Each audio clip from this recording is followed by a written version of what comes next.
Olá, vamos lá.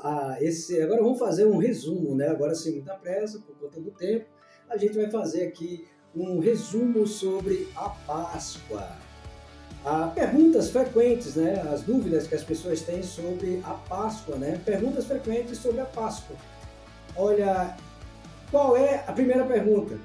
Qual é a verdadeira história da Páscoa? É uma pergunta frequente. Já tivemos aí nas histórias anteriores, né, nos módulos anteriores, e agora a gente vai aqui fazer um resumo, um apanhado e sem pressa, né? Os outros foram naquele tempo, naquela métrica, né, do tempo da postagem.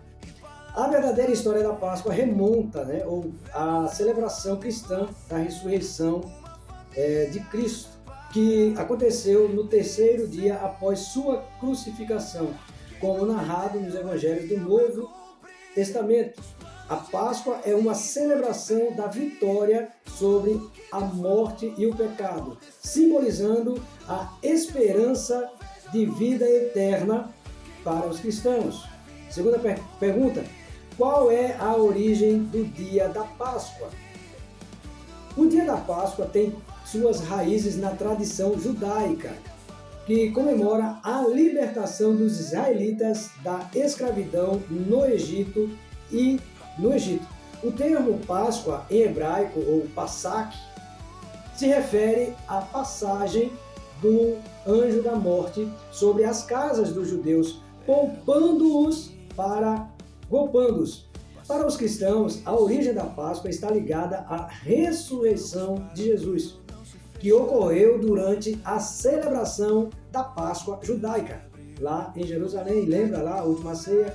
Era exatamente no período pascal, na semana da Páscoa, como a gente viu aí o mês de Nissan, onde a gente viu a história, né, a origem, a sua celebração. Passava-se uma semana celebrando, por isso hoje ainda tem a Semana Santa, que na verdade é a Semana da Páscoa, né? Mas muda-se os nomes ou as nomenclaturas, mas o efeito é o mesmo, é a Semana da Páscoa. A gente que é cristão, a gente não pode, né, ou não deveria chamar a Semana Santa. Semana Santa é toda semana, todo dia é santo, toda semana é santa, todo mês é santo, todo ano é santo, quando os santos celebram esse dia. Todo dia, Deus dá um dia para que nós possamos nos santificar. Então eu sou um cara santo. Por que santo? Não sou mais santo do que os outros, apenas sou santo porque eu me desvio do pecado, eu tento buscar cada vez mais a santidade, diferentemente de antes, quando eu pecava e insistia em pecar. Hoje eu peco em pensamentos, atos e palavras, porém eu me arrependo, confesso e deixo. Então eu sou santo, estou me santificando. Então o meu dia é santo, minha casa é santa, minha família é santa, a semana é santa, e o mês e o ano todo é santo quando estamos inseridos nele, em Cristo Jesus.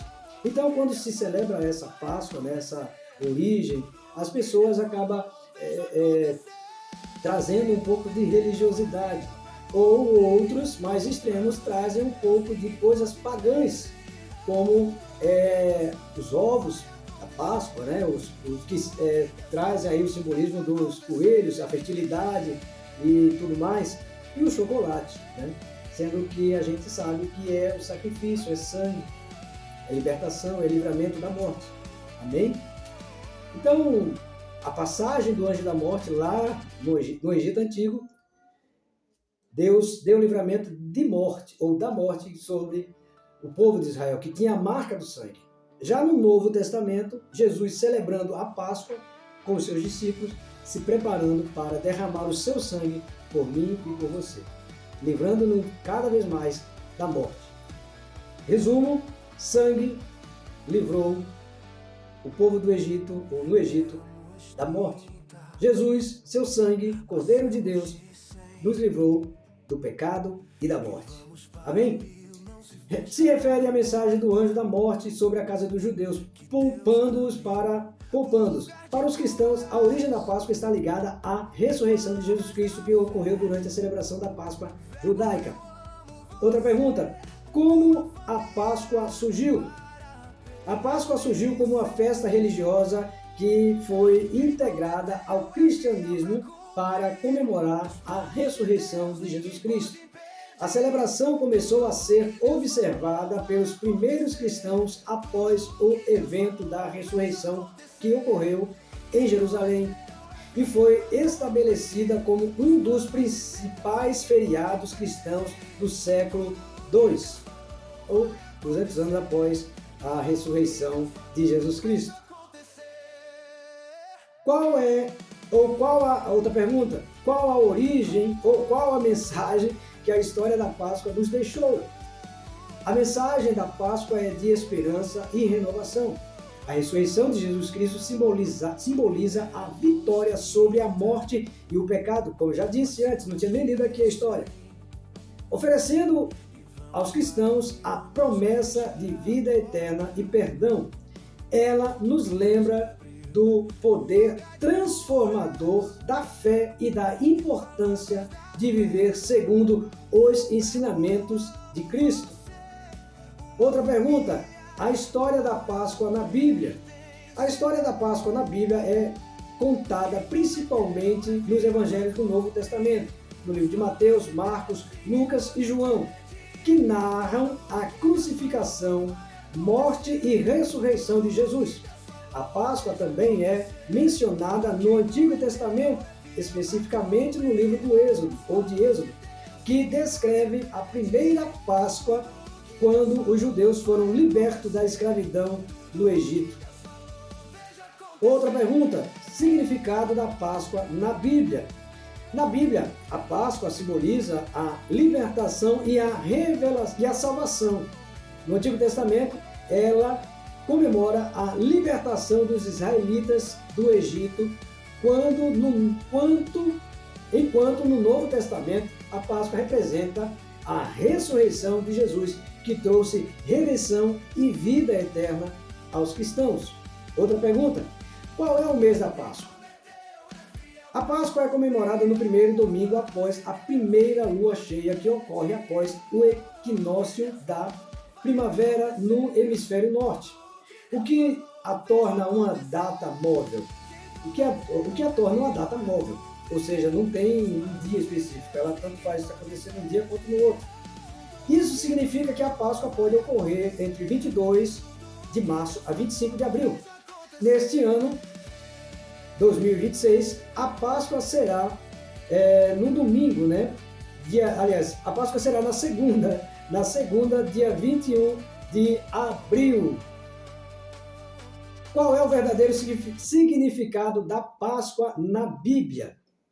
O verdadeiro significado da Páscoa na Bíblia é a ressurreição de Jesus Cristo, que derrotou a morte e o pecado. Para os cristãos, esse evento marca a promessa de vida eterna e perdão dos pecados, além de representar a renovação espiritual e a esperança em Cristo. Outra pergunta, o que Jesus falou sobre a Páscoa? Jesus mencionou a Páscoa durante a última ceia com os seus discípulos, onde instituiu o sacramento da Eucaristia, ou da ceia, da Santa Ceia. Ele falou sobre seu sacrifício iminente e a importância do seu corpo e sangue, representados pelo pão e pelo vinho, como símbolos de sua morte e ressurreição. Em Mateus 26, versículo 29, Jesus também disse: eu vos digo que não bebereis mais deste fruto da videira até aquele dia em que o beba novo no meu reino ou no reino do meu Pai. Outra pergunta, qual é a verdadeira mensagem da Páscoa? A verdadeira mensagem da Páscoa é de renovação, perdão e esperança. A ressurreição de Jesus Cristo é vista como um sinal de vitória sobre a morte e o pecado, oferecendo aos cristãos a promessa de vida eterna e a oportunidade de viver uma vida transformada por meio da fé. Qual é o significado da Páscoa para os evangélicos? Outra pergunta. Para os evangélicos, a Páscoa é a celebração da ressurreição de Jesus Cristo. Por isso, a nossa Santa Ceia, a gente celebra a ressurreição, não a morte. A morte porque ele morreu, mas principalmente a sua ressurreição. Outro dia, eu abro aqui um comentário, outro dia eu vi um desses debates onde uma pessoa queria impor ali como se a Bíblia fosse uma falácia, fosse um livro um conto de fadas, ou algo do tipo. E o debatedor, né, o que estava sendo ali inquirido, ele foi perguntado aí, por que Jesus Cristo morreu e não se encontra os restos mortais de Jesus Cristo? Ele automaticamente, ali como uma tramontina, ele falou, porque ele ressuscitou e voltou para o Pai. Sim, mas o debatedor, né? Sim, mas sim porque lá no túmulo de uma personagem aí, né, desses que foram grandes líderes que fizeram a história na humanidade, deixaram sua marca na história da humanidade. E aí, não, por que a gente vai lá no túmulo é uma mulher, e ela tá lá e tá lá os restos mortais? Ele falou, exatamente, porque ela não ressuscitou.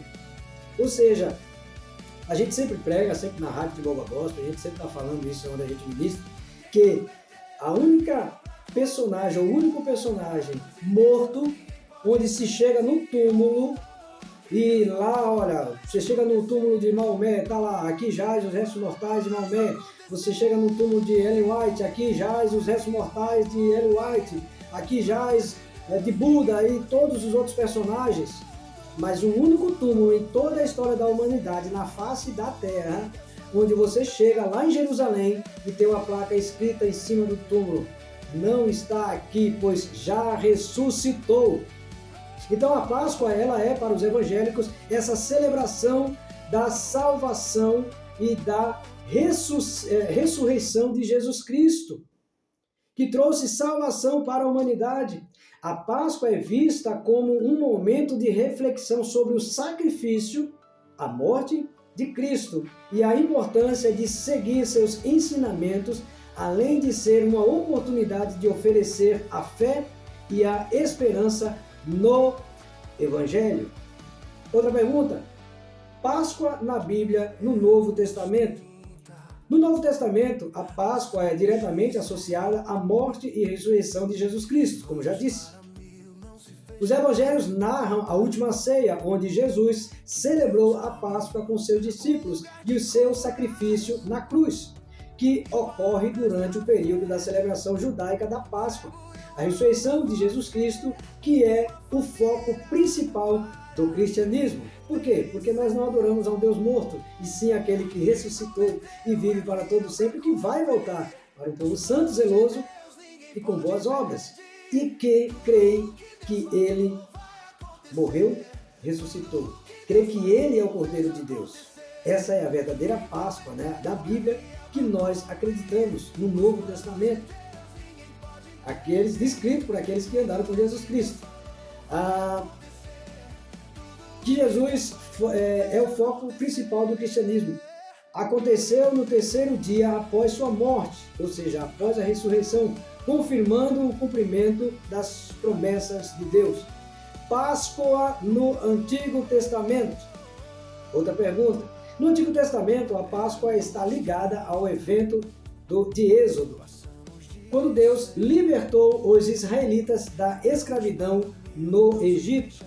Durante a última das 10 pragas, os israelitas marcaram suas casas com o sangue de um cordeiro para que o anjo da morte passasse por elas, pelas casas que tinham o sangue, a marca do sangue, poupando seus primogênitos. Esse evento é visto como um símbolo de libertação e proteção divina. E aqui eu abro um parêntese. As pessoas sempre falam, mas que Deus é esse que mata inocentes? Aí eu pergunto, que rei, que faraó foi esse que matou todos os primogênitos do povo de Israel? E aí, qual é a resposta? Então Deus é vingativo? Não. O que o homem plantar, isso ele colherá. É lei da semeadura, é ação e reação. Para cada ação existe uma reação. Para o pecado, qual é o salário? É a morte. Para quem trabalha, qual é o salário? É o dinheiro. Ficou claro isso? Nosso Deus, o Deus criador de todas as coisas, ele não é um Deus vingativo. Mas se você pecar, o seu salário é a morte. Foi porque foi Deus que mandou a morte? Deus não mata, Ele é vida.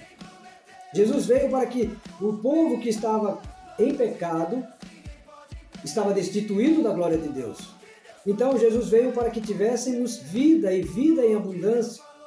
Mas quando nós decidimos o livre-arbítrio de pecar, existe uma reação, existe uma consequência.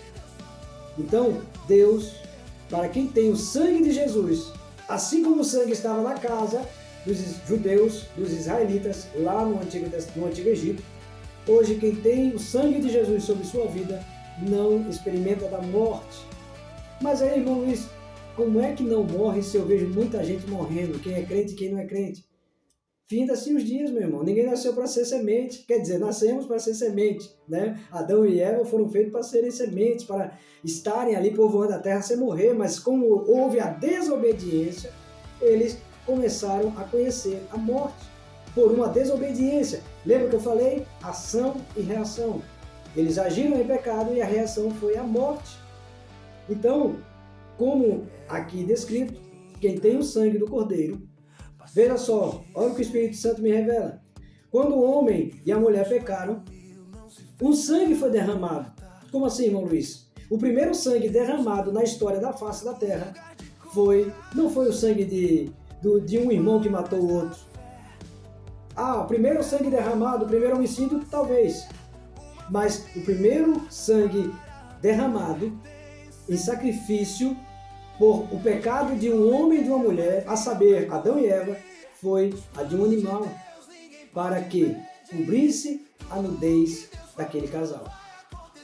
Então a Páscoa, ela tem muito significado, muito simbolismo. E você vê que até aqui não foi falado de coelho, e não foi falado de ovos, e nem muito menos de chocolate. A Páscoa religiosa é esta. A Páscoa comercial é aquela. Mas todas elas são entrelaçadas.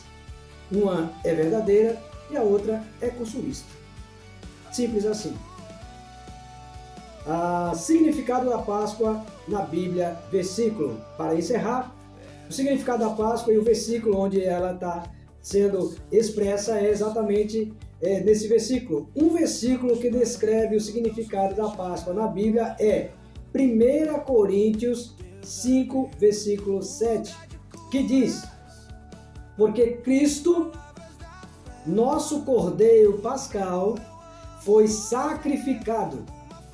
Esse versículo ressalta que Jesus é o Cordeiro Pascal, cuja morte e ressurreição cumpriram o propósito da Páscoa, trazendo redenção e salvação aos cristãos. Então você veja que aqui, nesse estudo da verdadeira história da Páscoa, você teve aquilo que é na Bíblia. Aquilo que ensinam nas escolas, aquilo que ensinam nas propagandas, não é Páscoa. É consumo, é idolatria, é tudo menos religião. É tudo menos o sacrifício do Cordeiro para livrar o homem da morte física. É tudo menos o sacrifício enviado por Deus através de Jesus Cristo, derramando seu sangue, nos livrando da morte eterna. É tudo menos a Páscoa que tem a sua origem. Então, vemos que a verdadeira Páscoa é sacrifício, é amor, é redenção, é salvação em Jesus Cristo. Espero que esse estudo tenha trazido para você essa reflexão e que você veja que a Páscoa ela vai mais e muito além. E o seu fundamento, a sua origem, ela é no amor. O amor de Deus pela vida dos judeus, dos israelitas. O amor de Deus pelas nossas vidas através de Jesus Cristo, através do sangue derramado. Para a nossa redenção, para a nossa salvação, para a nossa libertação. No Egito libertou, em Jesus Cristo, ela nos resgatou do pecado e da morte. Então, que Deus abençoe a todos, fiquem todos na paz do Senhor. Desejo que esse estudo tenha trazido luz ao seu entendimento e que você, a partir de agora, você entenda qual é o verdadeiro significado da Páscoa e não da tradição que os homens impuseram, introduziram na história verdadeira. Hoje não se celebra mais Jesus Cristo, infelizmente. Você não vê Jesus aparecendo na TV. É interessante isso, olha a revelação que Deus me dá nesse momento. Não se vê na Páscoa, nas mídias, mostrar Jesus, o Cordeiro de Deus, o Cordeiro Pascal, como lá descrito em 1 Coríntios 5, versículo 7. O Cordeiro Pascal. Trocaram o cordeiro por um coelho. Trocaram o sangue, uma erva amarga, como era de origem, por um chocolate, algo doce. Quem é que hoje, vai querer fazer uma propaganda de um pão sem fermento e de ervas amargas? Não. Quem é que hoje vai, até pela Associação Protetora dos Animais, não vai hoje sacrificar? Embora é uma coisa que eu não entendo. Não pode sacrificar animais, mas tem religiões que sacrificam galinhas, você vê aí nas esquinas, nos guidares, sangue derramado. Cadê as defensores dos animais que não processam o que fez aquilo ali? Porque não é uma religião, é uma instituição que está junta, unida com aquilo que não é Deus. Então tem toda a liberdade, mas para quem quer fazer o certo. Eu não estou dizendo que a gente vai matar, até porque Jesus ele já fez isso, para que animais não morressem mais pelo meu pecado e pelo seu. O Filho de Deus, Jesus Cristo, o Filho de Deus, fez isso por mim e por você. Então a verdadeira Páscoa é exatamente essa. O sangue, sacrifício, por mim e por você. Que Deus abençoe. Eu acho que não precisa mais falar nada. Foi muito profundo e eu ainda estou aprendendo. Se eu for ficar falando aqui, eu vou aprender muito mais. Mas espero que você também tenha aprendido sobre a verdadeira Páscoa. Deus abençoe a todos, em nome de Jesus. E até o próximo estudo, se assim Deus permitir.